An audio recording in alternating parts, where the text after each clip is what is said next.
Welcome to the Feehery Theory Podcast, brought to you by EFB Advocacy. EFB means excellent for business. I'm joined by my colleagues John Easton, the E, Adam Belmar, the B, and I'm John Feehery, the F. We have all filed our taxes at EFB Advocacy. John Easton, they're pretty high. I would, submit they're very high. Adam Belmar, pretty high. Yeah, I mean, I'm a proud American patriot, happy to do my duty, but Uncle Sam took a bite out of my ass, John. So hopefully, and out of my ass as well, I will say that we pay a lot of taxes here at EFB as a small business, struggling small business. We're not struggling, but, we're still we're small, we're a startup, in the first year. And we still pay a lot of taxes. And, I'm happy to hear that this tax code is being sunsetted and we're getting something new next year, right? I still have the sense, though, we're going to pay a lot of taxes. What do you think? Yeah, meet the new boss, same as the old boss. We're working for the man. That's right. And the man is Uncle Sam. Right. That's right. But that being said, I hope this new tax code that comes in grows the economy and keeps more jobs here in America. And we'll talk about that later tonight with a group of folks here at EFB Advocacy. But that's not what part of the theories today. We're going to start today with Theory 1, the Silver Fox. Barbara Bush, the wife of one president and the mother to another, died earlier this week. Known for her wit and her mental toughness, Barbara Bush was famous for her authentic personality and her inauthentic pearls. I guess they're inauthentic. I never saw them up close in person. She said it. Oh, there you go. Often.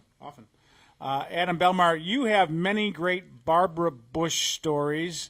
And so we're going to turn the platform over to you to give us some insight into what the Bushes were really like, since you have some great stories about them.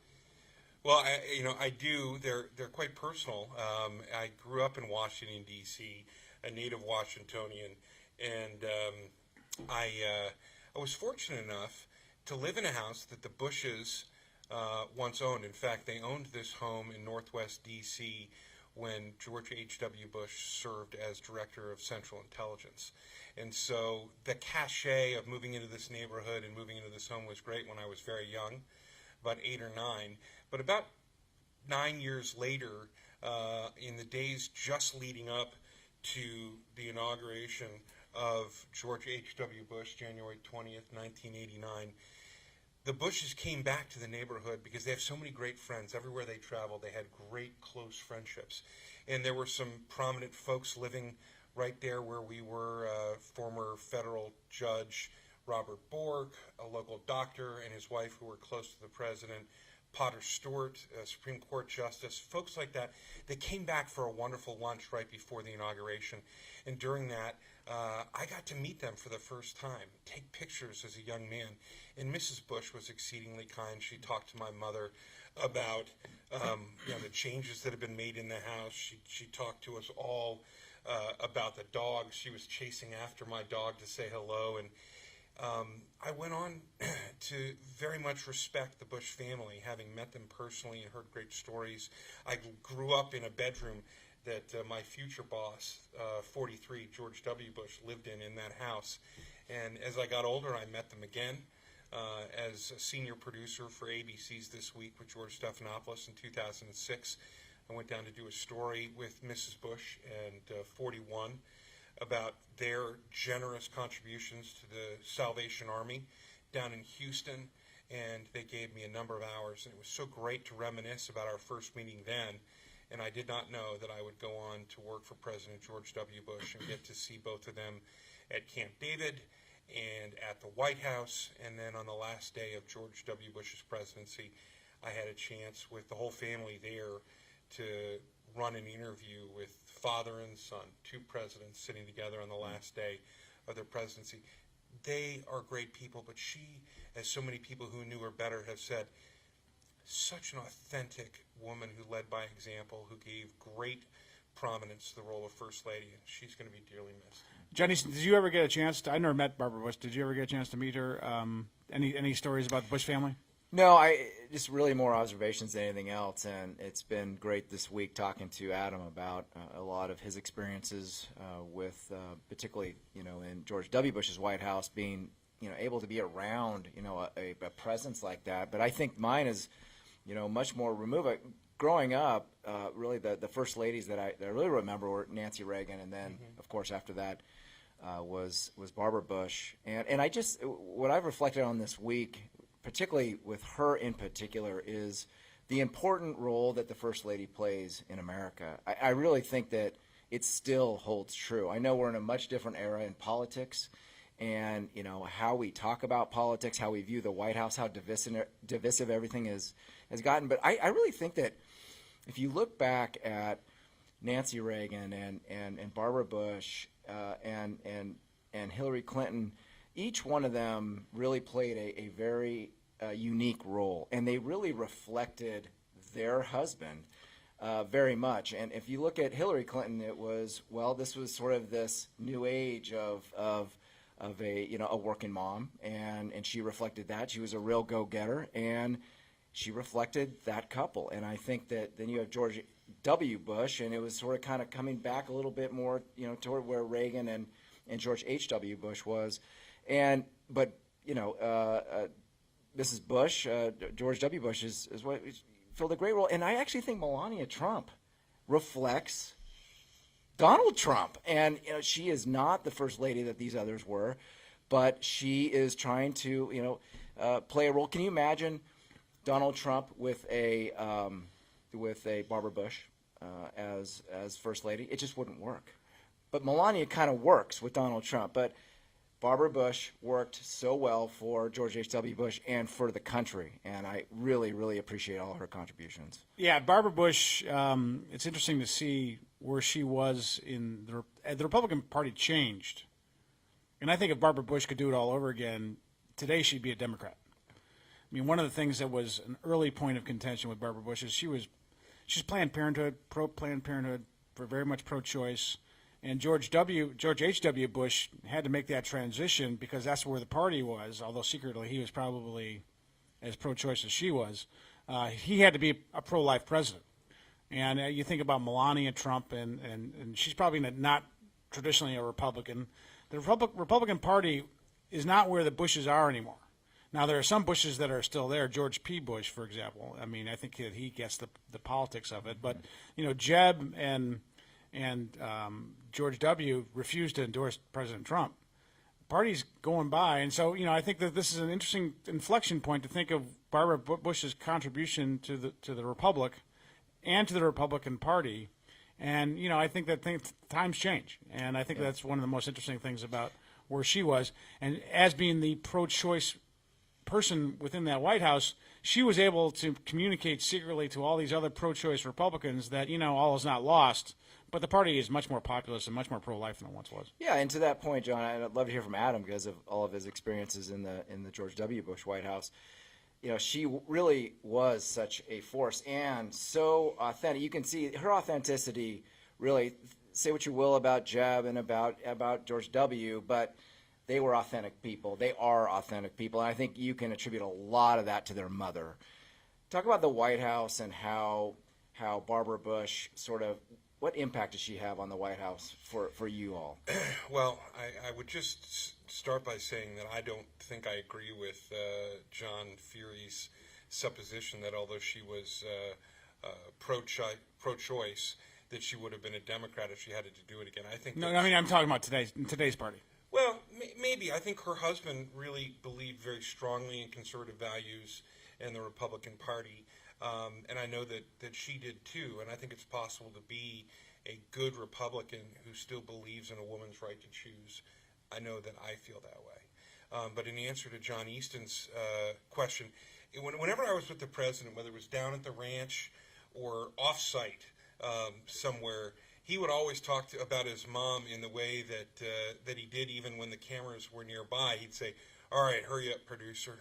Mother's coming." And, we got to wrap this up. And, he would sometimes tell me that there was feedback. Mother liked the video of the dog, the Barney video. And that would make me know that we'd done something good if Mrs. Bush, Barbara Bush, was there. It's amazing. People have noted mother to a president, wife to another. but she played such a strong role in guiding that whole family and keeping it together. George H.W. Bush, military veteran who served during World War II. This family had traveled throughout their political life and career. She was just a stalwart. She was the kind of glue, they say, that kept that family together. Yeah. But she set a great example for I think, so many American families, and that's why she's so beloved, John Feehery. Great. Theory 2, keeping your distance. John Easton, you were watching CNN this morning, and they ran a story about Republicans and how right now they refuse to endorse President Trump's reelection. I think it's kind of a ridiculous story. Some do. Tell us about the story and why should we? I think it's an interesting topic to talk about.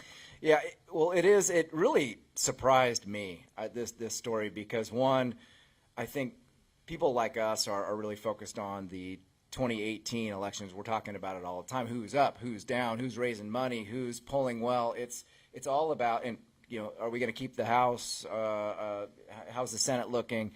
And all of a sudden, this story comes out of nowhere that a couple of senators and congressmen, Republicans, were asked, will they support President Trump in the 2020 presidential election? And some of them didn't right away say, well, of course, yes, I'm endorsing him. And CNN's been running this now through a lot of the morning. You see some of on Twitter, it's starting to get out there a little bit. I was surprised, but I shouldn't be too surprised, because this is the kind of stuff, and I'm just really down on a lot of the mainstream media right now because of the kinds of stories that they're glomming onto like this. And I know John has, I think, something to say about the other side of the aisle on this very topic. But come on, guys. I mean, really, it's just, there's too much going on right now. There's too much focus and even turbulence in the 2018 election to even think about 2020. But here it is, and we got a story. This is my theory on this story. There have been several news stories about how many Democrats refuse to endorse Nancy Pelosi, and CNN, because it's become a wholly owned outfit of the Democratic Party. And I can't watch it anymore. I don't know what's going on over there. They put this story out there so it distracts from the real story about Nancy Pelosi's real problems. And this is the thing, is that who knows what's going to happen with Donald Trump? I mean, most of these members are really not even thinking about Trump. What they're thinking about is, how am I going to get my ass reelected? Or, if I'm not running, how do I get a job after this election is over? They want to take care of their family. What they don't care about is Donald Trump. I mean, Trump is a huge distraction for a lot of things they're doing, and yes, they hope that he signs whatever piece of legislation they come up with, but they don't even, they would love to have someone else run against him and win, but that's probably not going to happen. The big story that the media should be focused on is the fact that Nancy Pelosi has some real fundamental problems, and that anyone who's going to make her majority, if they have a majority, in which I'm not sure if they will, has got to say publicly that they will not support Nancy Pelosi as Speaker. Paul Ryan didn't have that problem. Kevin McCarthy doesn't have that problem. Republicans are just simply not toxic in these Democratic districts, except for Donald Trump, of course. Nancy Pelosi is toxic, Adam Belmar, in these very, very red districts that Democrats need to have if they want to win the majority. Well, I see your point, and I think that she may well be toxic for a lot of other reasons. A great deal of rejuvenation and search for new life politically is going on right now in Washington. But this idea that anyone would declare that they're going to vote or support President Trump for his second run for the office isn't surprising. A lot of these same people, quite frankly, John Easton, weren't really excited or acknowledging support for the president right up until he won the presidency. That's right. And I think a lot of people, with everything that's going on right now, the circus that's going on in Washington, of which there has been so much this week, and then the second ring that got put up down at Mar-a-Lago with the summit with Shinzo Abe, who knows what's going to happen, is what John Feehery just said. And I think you're right. The president says, well, we'll see what happens. Well, I think that's about as much commitment as you're going to get from a lot of people on this. Yeah, and to add to that, one of the things that I was having a really interesting conversation with a Republican Senate Chief of Staff recently, who made a great observation about the culture in the Senate now on the Republican side has really changed in the Donald Trump era. in that the senators leave their offices and they go down to vote, or they'll go to a committee hearing, and it's just a free coming and going, and there are reporters in the hallway, and they are of course there to get a scoop, get a story, get a comment. And in the age of Donald Trump, every single day there is something really interesting to report and to comment on, and they want the reaction from these senators. And every day when these Republican senators go to work, they have no idea what's coming their way, and in a way it forces them to be on their toes, very well read in on what's going on and what the president is saying. Right, the danger of not being briefed. Oh, that's really and sometimes they're you didn't see learning the tweets? they're learning news as That's right. the reporters are asking the question. Yes, you had to deal with that a lot too. I had to deal with it, and it was great because I didn't have the cameras shoved into my face. The Speaker of the House did, but Denny Hastert, when he would get a question from a reporter, he would put his shoulders up and just bowl through, and wouldn't even acknowledge their questions, wouldn't even acknowledge their existence. He had this visceral dislike of the media asking him questions where he didn't know the answer. He got away with that, I think, because of who he was in the time. Do you think that doesn't work anymore, right? Well, I think he got away with. I think you could get away with it if you're as publicity shy and didn't care about the press as much as Denny Hastert didn't care about the press. So many of these folks, like if you're Lindsey Graham or Susan Collins or Bob Corker or anybody in the House is looking for a little bit of attention. Yeah. You just want to get media attention. So you're willing to say anything to anybody, and you're a lot of times you're shooting from the hip. I mean, John Easton, I think about this how do you react when you hear, hey, Mike Pompeo is going to North Korea to conclude to actually get a peace treaty for the first time in 50 years with North Korea? I mean, how do you react to that? Well, I think part of it is just being really disciplined and deciding what ahead of time, really, what you want to talk about, and not get sidetracked into stuff that really probably has no relevance, is going to be gone as quickly as it comes. A lot of these tweets that Donald Trump, the thing with Denny Hastert, Speaker Hastert back in the day, there wasn't Twitter. There wasn't this spasmodic, almost just barfing of stuff every single morning that reporters are dying to ask senators and congressmen what they think about what the president just said. These guys are pretty tired of that. So you got to decide what you want to comment on and decide what I think the Elizabeth Warren tactic of never saying anything in the hallway to reporters, I think that's way, way overboard. But I think there's a middle ground. I think putting your shoulders back and going through once in a while and not saying anything is a good tactic, but I don't think it works every time. I don't think you can get really away with that too much this day. Hey, Adam, what do you think of this opening salvo from Trump to sending Pompeo to talk to the Rocket Man? You know what? This is truly remarkable. We're in uncharted territories, and I applaud the director of CIA to take the president's challenge to be able to go over there, meet face-to-face with a dictator who is armed with nuclear weapons and openly threatening the United States and our allies. Great first step. Now, there's a lot of politics going on around this with his confirmation. There are other issues about is this a credible meeting for progress and or peace? Where will it take place? These are questions we've had around this table, Feehery, and you know what? The only way to get answers to them, quite frankly, is to send somebody you trust and who can be seen as truly, honestly speaking on behalf of the president, this president. Good on you, Mr. President, for doing this. I hope it works well for us. And John Easton, with your knowledge of international affairs and armed services stuff with Kelly Ayotte and Gordon Smith, the senators now have to weigh whether they're going to confirm Pompeo. And he's kind of showing his chops as a diplomat. At least that's what Trump says. Democrats are going nuts. Yeah. Well, how do you think senators deal with that? I think this is a great example of the Senate, and particularly the minority party at this point, getting really off the rails. I do. I think and this is really serious. We've talked about this before, about how bottling up all these nominations really denies the president to fill his government. And that's a problem. I understand why. I completely understand the politics. I'm not saying Republicans haven't done it in the past. But I think what was starting to change is that the deference that a president usually gets on some of these really top posts in the past, where like with big confirmations, with big nominations to a cabinet, unless the nominee is faced with some serious problems, whether it's on the personal side or on the professional side, on the ethical side, if they've got a stellar background and they have acquitted themselves well in Congress and in this case at the CIA, they get the vote, and a lot of times by a very, very big margin. And now we're seeing that he may not even make it out of committee. Mike Pompeo, he's a CIA director and he's a third-term congressman, West Point and Harvard law school grad. This guy has a stellar background, and nope, we're gonna deny him. I think the president should get this one. Yeah, well, he's got to get it, but he's doing the job anyway, right, Adam? Well, he is. So let's make no mistake.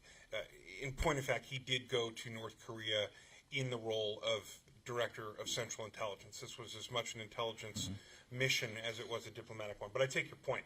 But I really was concerned this morning. I'm listening to NPR, and I hear Senator Ben Cardin from Maryland, who I think I agree with on some very important issues, was not happy to hear his reservations about Pompeo because they showed, as I think you said, a lack of deference to the president. Advice and counsel from the Senate isn't point out where we disagree and, hey, I don't like his stance on this or that. He's qualified to be Secretary of State. We need a Secretary of State. He passed the Senate's muster once. There's no reason not to put him in the job now. Democrats are missing the mark on the politics of how long they can go and hold this up. Well, and it's not just Democrats. Republicans are also having some little protest. There was a story today about how yesterday the Senate couldn't agree, or the Senate majority leader couldn't get enough votes on a Coast Guard bill because Jeff Flake demanded that he get a meeting with Mike Pompeo and would not vote for the bill unless he got that meeting. And then, this is the kind of stuff that happens when you have a very tight majority. And but the Senate's got to be careful because they overplay their hand. They look like fools. They do. I think that Coast Guard, the Senator Flake, that's been going on in the Senate for as long as the Senate's been around. Right. But I think on the larger issue, I think if you want to make philosophical points and you want to reject the president at every term, but not let the president fill his cabinet with qualified people, I think you should go somewhere else. I think go run for something else. The Senate needs to be a place where you have reasoned and reasonable people who can split the difference between real politics and policy, and then, letting an administration fill. Theory 3 discharge petition. Jeff Denham, who was on this broadcast a couple months ago, great member of Congress from California, is leading the charge with about 40 of his Republican colleagues to join all the Democrats and sign a discharge petition, which is a parliamentary procedure that discharges a rule directly to the House floor to allow for debate of a certain subject. This happened when my boss was the Speaker of the House. They did a discharge petition on campaign finance reform. What Jeff Denham wants to do a discharge petition on is discharging a rule to allow debate on the House floor on immigration reform. It would allow, the Denham discharge petition would allow 4 different pieces of legislation to be debated and voted on dealing with comprehensive immigration reform. I personally think that this is a very smart strategy by Jeff Denham because he's got a pretty big Hispanic district, and for the 40 of his colleagues who they want some progress on an issue of immigration. It's also great politics for the Republican leadership because they don't have their hands dirty. One of the problems that the Republican leadership has had about bringing immigration reform forward, John Easton, is the fact that they don't want to alienate the conservative base. Right. But if Paul Ryan or Kevin McCarthy or Steve Scalise can't control the process, and Denham is able to move forward on this process, it's good for Denham, it's good for the 40 vulnerables, and it's good for the Republican leadership. And hopefully we can finally get immigration reform up and debated on the House floor. What are your thoughts on that? And it's good for the issue. It's good for the House of Representatives to be able to breathe a little bit on immigration. And one of the things we talked about with Congressman Denham was this frustration that the Senate has a couple times passed comprehensive immigration reform bills only to see zero happen in the House. And I know a lot of members like Congressman Denham desperately want to consider something, and something real, and something forward moving. So kudos to the congressman, because I do think, my personal opinion on this issue is, I think we got to let a little bit of air out of this balloon. I think that the immigration needs some action, and needs to see some action, and the more that there is happening in terms of votes in the House, the better for the issue. Now, Adam Belmar, one of the big issues on immigration is DACA. The president gave up on getting a DACA deal, and I think he gave up on it because I think the Democrats, weren't going to give him a deal. This procedure brings this subject back. Do you think there's enough time in the calendar to get something through the House and then perhaps through the Senate floor? Your opinion on this I value more than my own. I really don't know about the time of I am skeptical. We are in an election year, not a lot of days. We've all sort of seen this before. So I don't know about that, but I do think that for a president who is a deal maker, and the continued churn that comes from this being pushed forward and DACA coming back up now from the Republicans, we've seen it. Mark Meadows and his group have become power brokers at times, bar none with this president. Another group can open up an opportunity. So if there was a chance, this is a way to get to it. I don't know, quite frankly, if there's enough time in this calendar. What do you think about that? Oh, I think there's enough time. I'm not sure if there's the will, and I don't think there's enough time to get it through the Senate floor, Johnny, so you know more about that. They have, and we talked about this. The House is out of session today. They were supposed to be in session today. Mm-hmm. They don't have a whole lot going on because they got most of their major stuff done in the big Omni. You know who's not out of session? The Senate. Right. And why is that? Nominations. That's why, because the Democrats right now are forcing the entire clock to be used up on these nominations, whether they're lower level nominations or higher level nominations. And, Senator McConnell, Leader McConnell needs to he's forced to deal with that. And so I think what you may see with the Senate calendar in the Senate these weeks is that they're just going to get longer and longer and longer so that we can fill some of these positions. So to an immigration bill, I think it would have to really have some real success over the House to force the issue in the Senate. I'm with you. I don't see that happening. But you know what? This is why it's good for Congressman Denham to try, because the Senate hasn't seen action come out of the House. So if it sees some action coming out of the House, it might reignite something, but this is an election year. Immigration in an election year is usually a non-starter. So if they have this discharge petition, if they have the votes on immigration on the House floor, and if it passes the House and goes over to the Senate, if somehow the Supreme Court or the federal judiciary decides that whatever stay they have on the DACA decision is no longer a stay and the president has the ability to end the program, this gives Republicans a nice little pathway to getting something done on the bigger issue. So it could definitely happen. It could happen. I think that given the time frame on the judiciary piece of this, I don't think it's going to happen before the election. What about a lame duck? What about lame duck? Well, the lame duck seems to make a whole lot of sense, because I think besides the policy, the things that so many folks are worried about, perhaps at the leadership level, is forcing their members to take a really tough vote. Yeah, and then, and actually that's a really good point. You were in a meeting, which is private. We won't talk about the contents of the meeting, who was in there.